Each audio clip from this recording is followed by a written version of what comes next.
나는 누구인가? 복종한 다음에도 마음이 산란한 이유는 무엇입니까? 그 질문을 하는 마음은 복종한 마음인가?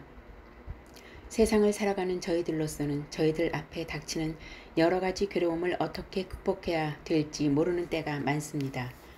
그래서 신에게 기도를 드리지만 여전히 괴로움은 남아 있습니다. 어떻게 해야 합니까? 신을 완전히 믿어라. 복종합니다. 그러나 아무런 도움도 받지 못합니다. 만약 그대가 완전히 복종했다면 그대는 신의 의지에 따라 살 수 있어야 하며 그대를 만족시켜주지 못한다고 불평해서는 안 된다. 겉으로 보이는 것과는 다른 결과를 낳는 상황도 있다. 때로는 괴로움이 인간을 신에 대한 믿음으로 이끌기도 한다. 그러나 저희들은 세속적인 생활인들이랍니다. 저희들에게는 처자식들이 있고 친구가 있으며 친척이 있습니다.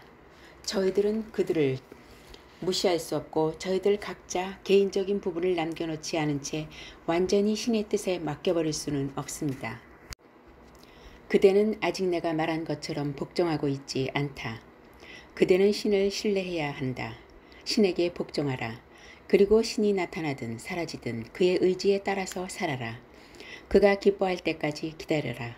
그대가 바라는 대로 해달라고 신에게 부탁한다면 그것은 복종이 아니라 명령이다. 그로하여금 그대에게 복종하도록 할 수는 없다. 그런데도 그대는 복종했다고 생각하고 있다. 신은 무엇이 최선인지를 알고 있고 언제 어떻게 해야 할지를 알고 있다. 그에게 전적으로 모든 것을 맡겨라. 그러면 그대의 짐은 모두 그의 것이 된다. 그대에게는 더 이상 아무런 걱정도 없다. 그대의 모든 걱정은 이제 그의 것이다. 그것이 바로 복종이며 그것이 바로 헌신이다. 아니면 그러한 질문들이 누구에게 일어나는지 탐구해보라. 가슴속으로 깊이 들어가 진화로서 남아라. 진지한 구도자에게는 이 두 길 중에 하나가 열려있다. 복종은 불가능할 것 같습니다. 그렇다. 처음에는 완전한 복종이 불가능하다. 그러나 누구에게나 부분적인 복종은 가능하며 시간이 지남에 따라 완전한 복종을 향해 나아가게 될 것이다. 만약 복종이 전혀 불가능하다면 어떻게 될까? 그렇다면 마음의 평화란 있을 수 없다. 그대는 그것을 만들어낼 수 없다. 마음의 평화는 오직 복종을 통해서만 가능하다. 복종만으로 진화를 이룰 수 있습니까? 복종만으로는 충분하다. 복종에는 자기 존재의 근원을 향하여 자기 자신을 포기하는 것이다. 그대 자신의 근원이 그대의 밖에 있는 어떤 신이라는 망상에 빠지지 말라. 그대의 근원은 그대 내면에 있다. 그 근원을 향하여 스스로를 포기하라. 이 말은 곧 그 근원을 찾아서 그 안에 몰입해야 한다는 의미다. 라마나 마할리시에게 글로 써서 한 질문. 다른 것은 전혀 생각하지 않고 오직 신 안에서만 머무르게 되면 모든 것을 얻을 수 있다는 말들을 합니다. 그 말은 모든 생각, 즉 육체를 유지하는 데 최소한으로 필요한 음식에 대한 생각까지도 버리고 한 곳에 가만히 앉아서 전적으로 신에 대해서만 명상해야 한다는 의미입니까? 또 몸이 아프더라도 약이나 치료에 대해서는 생각하지 말고 전적으로 신에게만 맡겨야 된다는 의미입니까? 바가바드 기타에는 다음과 같은 구절이 있습니다. 모든 욕망을 버리고 목적 없이 사는 사람, 나와 나의 것이라는 느낌으로부터 자유로운 사람, 그 사람은 평화를 얻는다. 이 말은 모든 욕망을 버리라는 의미입니다. 그렇다면 우리는 오로지 신에 대해서만 생각하고 음식이나 물조차도 신의 은총에 의해서만 받아들여야 합니까? 아니면 우리가 최소한의 노력은 해야 합니까? 부디 이 복종의 깊은 뜻을 자세히 설명해 주십시오. 그 글을 다 읽은 뒤에 방에 있는 모든 사람들에게 말하였다. 완전한 복종이란 어떤 생각에 대해서도 집착하지 않고 아무런 의심도 갖지 않음을 의미한다. 그러나 그것이 육체를 유지하는 데 필요한 음식이나 물에 대한 생각마저 버리라는 의미인가? 이 사람은 이렇게 묻고 있다. 신의 의지에 따라서만 먹여야 합니까? 아니면 최소한의 노력은 해야 합니까? 우선 우리가 먹도록 되어 있는 것이라면 결국 먹게 된다는 사실을 인정하자. 그러나 그렇더라도 그 먹는 자는 누구인가? 누군가가 우리 입에 먹을 것을 넣어 주었다고 생각해 보자. 최소한 그것을 삼켜서도 안 되는가? 또 삼키지 않으려고 한다면 그것은 노력이 아닌가? 이 사람은 묻고 있다. 만약 몸이 아프게 되면 약이나 치료에 대해서는 생각하지 말고 그냥 신의 처분에 맡겨야 합니까? 상카라가 쓴 어떤 책에는 배고픔이라는 병을 치료하기 위해서는 시주로 받은 음식을 먹어야 한다고 쓰여 있다. 그러나 그러기 위해서는 최소한 밖에 나가서 탁발을 해야 한다. 만약 모든 사람이 다 눈을 감고 가만히 앉아서 음식이 나타나기만을 기다린다면 이 세상은 어떻게 되겠는가? 따라서 이런 일들은 지금까지 해오던 전통에 따라 자연스럽게 처리해 나가야 하겠지만 중요한 점은 어떠한 행위든 그 행위를 내가 하고 있다는 느낌으로부터 벗어나야 한다는 점이다. 내가 그것을 하고 있다는 느낌이 구속이다. 따라서 아팠을 때 약을 먹어야 하는지 또는 배고플 때 음식을 먹어야 하는지에 대해서 고민하기보다 그렇게 하면 그 느낌을 극복할 수 있는지를 연구하고 그 방법들을 찾아내는 것이 더 필요하다. 그런 의심은 하기로 하면 끝이 없다. 예컨대 고통을 느낄 때 신음을 해야 하나, 숨을 내쉰 다음 들이쉬어야 하나와 같은 의문도 일어날 것이다. 그러나 사실은 어떤 더 큰 힘이 각 개인의 의식의 진화 정도에 따라서 이 세상의 모든 일을 꾸려나가고 있다. 따라서 모든 책임을 그 힘에게 맡겨버리면 만사는 스스로 진행될 것이다. 우리는 땅 위를 걸어다닐 때 매 걸음마다 언제 한 발을 올리고 언제 한 발을 내리며 어느 지점에서 멈추어야 할 것인지 등 일일이 고려하지 않는다. 걸음은 자동적으로 이루어진다. 호흡도 마찬가지다.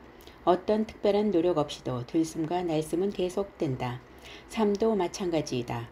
우리가 하려고 한다 해서 다 할 수 있는 것도 아니고 하지 않으려 한다고 해서 안 할 수만도 없다. 우리가 의식하고 있지 않은 채로 거의 대부분의 일들이 진행되고 있다. 신에 대한 완전한 복종이란 모든 생각을 버리고 마음을 신에게만 집중하는 것을 의미한다. 우리가 신에게만 집중할 수 있다면 다른 생각들은 사라진다. 마음과 말과 육체의 행위들이 신과 더불어 하나가 되면 우리 삶의 모든 짐은 신이 떠맡게 된다. 그러니 정말 제가 하는 모든 행위가 실제로는 신의 행위입니까? 인간이 스스로를 행위자라고 생각하는 점이 문제다. 그러나 그것은 착각이다. 모든 행위는 더 큰 힘이 하고 있으며 인간은 도구에 지나지 않는다. 만약 인간이 이와 같은 태도를 받아들이면 그는 고통으로부터 벗어나지만 그렇지 않으면 그는 고통을 자초한다. 예컨대 어떤 사원의 탑은 밑부분이 사람의 입상으로 되어 있는데 그 입상의 자세와 표정은 마치 그 사람이 탑 전체의 무게를 떠받치고 있는 듯한 느낌을 준다. 그러나 생각해보라. 탑은 땅 위에 세워져 있으며 땅 밑에는 탑을 받치는 기초가 되어 있다. 따라서 그 입상은 탑의 일부분인데 불구하고 탑의 무게를 견뎌내고 있는 듯한 자세와 표정을 하고 있다. 우습지 않은가? 자기 자신이 행위를 하고 있다는 느낌을 가지고 있는 사람도 이와 마찬가지다. 신을 사랑하는 것도 좋은 방법이라고 생각합니다. 왜 사랑의 길을 따르라고 하시지는 않습니까? 내가 사랑의 길을 따르지 말라고 한 적이 있는가? 그대는 그 길을 갈 수 있다. 그러나 그대가 말하는 사랑에는 이원성이 있다. 즉 사랑하는 그대와 사랑받는 신이 나뉘어져 있다. 인간은 결코 신과 분리되어 있지 않다. 따라서 자기 자신의 진화에 대한 사랑을 가지는 것이 사랑의 진정한 의미다. 저는 헌신의 길을 추구해왔고 앞으로 더욱더 추구하고 싶습니다. 깨달음조차 저에게는 중요하지 않습니다. 제가 더욱 열심히 추구할 수 있도록 도와주십시오. 헌신의 길을 가겠다는 마음이 강하면 그대가 설사 원하지 않더라도 깨달음이 그대에게 나타날 것이다. 마음이 그 헌신 속에 녹아버리기 때문이다. 나프탈렌은 오래 두면 다 날아가 버리고 아무것도 남지 않는다. 마음이 바로 나프탈렌과 같다. 사람이 진화 속에 녹아버려서 아무런 흔적도 남지 않은 상태가 바로 깨달음이다. 저는 신의 형상을 숭배하는 데는 믿음을 가지고 있습니다. 그것은 깨달음에 이르는 데 도움이 되지 않겠습니까? 틀림없이 그것은 도움이 된다. 한 가지에 대해서 명상하면 마음을 집중시키는 데 도움이 되며 그렇게 되면 마음은 다른 생각들로부터 벗어나서 명상하고 있는 형상으로만 가득 차고 다시 그 형상과 하나가 되어 매우 순수해진다. 그때 그 형상을 숭배하는 자가 누구인지 생각해 보라. 그러면 거기에 대한 대답은 나, 즉 진화다. 이렇게 해서 결국 진화에 이르게 된다. 가장 좋은 숭배는 생각 없는 생각으로 형태 없는 실체를 숭배하는 것이지만 이와 같은 숭배에 익숙하지 못할 때는 형상을 숭배하는 것이 도움이 된다. 형태 없는 실체에 대한 숭배는 에고의 형태에서 벗어난 사람들에게만 가능하다. 에고의 형태를 가지고 있는 사람들이 하는 숭배는 사실은 모두 형상을 숭배하는 것과 마찬가지다. 신을 찬양하는 노래를 부르면서 세상을 떠돌아 다녀도 목표에 도달할 수 있습니까? 아니면 한 장소에만 머물러 있어야 합니까? 어디를 다니더라도 마음을 한 곳에 집중시키는 것이 중요하다. 마음은 제멋대로 돌아다니도록 내버려 두면서 몸만 한 곳에 머무르게 해봤자 무슨 소용이 있겠는가? 아무런 동기 없이 헌신할 수가 있습니까? 물론이다. 어떤 대상에 대한 욕구로 인하여 신을 숭배하는 것은 그 대상을 숭배하는 것이다. 대상에 대해서 아무런 욕구도 일으키지 않아야만 제대로 진화에 도달할 수 있다. 모든 것을 신으로 봄으로써 가슴속에 신을 발견하는 길을 제시하는 사람도 있습니다. 그 길을 깨달음으로 가는 올바른 길입니까? 오히려 나는 누구인가? 라는 질문을 통한 자아 탐구의 방법이 더 쉽지 않습니까? 그대가 모든 것 속에서 신을 보고자 할 때 그때 그대는 신을 생각하는가? 생각하지 않는가? 그대가 주위에 어디에서나 신을 보고자 한다면 그대는 반드시 신을 생각해야 한다. 이와 같이 마음속에 신을 간직하는 것이 명상이며 명상은 깨달음의 전 단계다. 깨달음은 오직 진화 안에서만 가능하며 진화와 분리될 수 없다. 그리고 명상은 깨달음 이전 단계에서 선행된다. 그대가 신에 대해서 명상을 하든 진화에 대해서 명상을 하든 그것은 중요하지 않다. 목표는 마찬가지이기 때문이다. 그대는 결코 진화로부터 벗어날 수 없다. 그대는 모든 것 속에서 신을 보려고 하는데 그럼 그대 자신 속에서는 볼 수 없는가? 모든 것이 신이라면 그대는 그 모든 것 속에 포함되지 않는가? 모든 것이 신이라면 그대 자신도 역시 신이다. 그리고 신에 대해 명상하는 데 있어서도 틀림없이 명상하는 자 또는 생각하는 자가 있을 것이다. 그는 누구인가? 무소부재한 신은 어떻게 볼 수 있습니까? 신을 본다는 것은 신이 되는 것이다. 무소부재한 신으로부터 분리되어 있는 것은 아무것도 없으며 오직 신만이 존재한다. 헌신의 길을 가는 사람에게는 헌신할 대상으로서의 신이 있게 마련입니다. 그런 사람에게는 오직 진화만이 실제하고 숭배하는 자도 숭배받는 신도 사실은 실제하지 않는다는 사실을 가르쳐줘야 하지 않습니까? 물론 헌신의 길에서는 신이 필요하다. 그러나 결국 완전한 복종이 이루어져야만 헌신의 길이 완성된다. 그리고 그 길을 가더라도 나를 피할 수는 없다. 동기 없는 행위를 하는 나, 신으로부터 분리되었고 다시 신과 하나 되기를 갈망하는 나, 진정한 본성으로부터 떨어져 나왔다고 느끼는 나 등등 결국 나의 근원을 찾아내야만 한다. 그러면 모든 의문이 해결될 것이다. 나조차도 환상이라면 이 모든 환상을 만드는 이는 도대체 누구입니까? 나가 나라는 환상을 만들어내면서 동시에 나로서 머물러 있다. 이 깨달음의 이율배반이지만 깨달은 사람에게는 아무런 모순도 일으키지 않는다. 헌신의 경우를 생각해 보자. 나는 신에게 접근하며 신 안에 흡수되기를 기원한다. 나는 믿음을 가지고 복종하며 그에게 집중한다.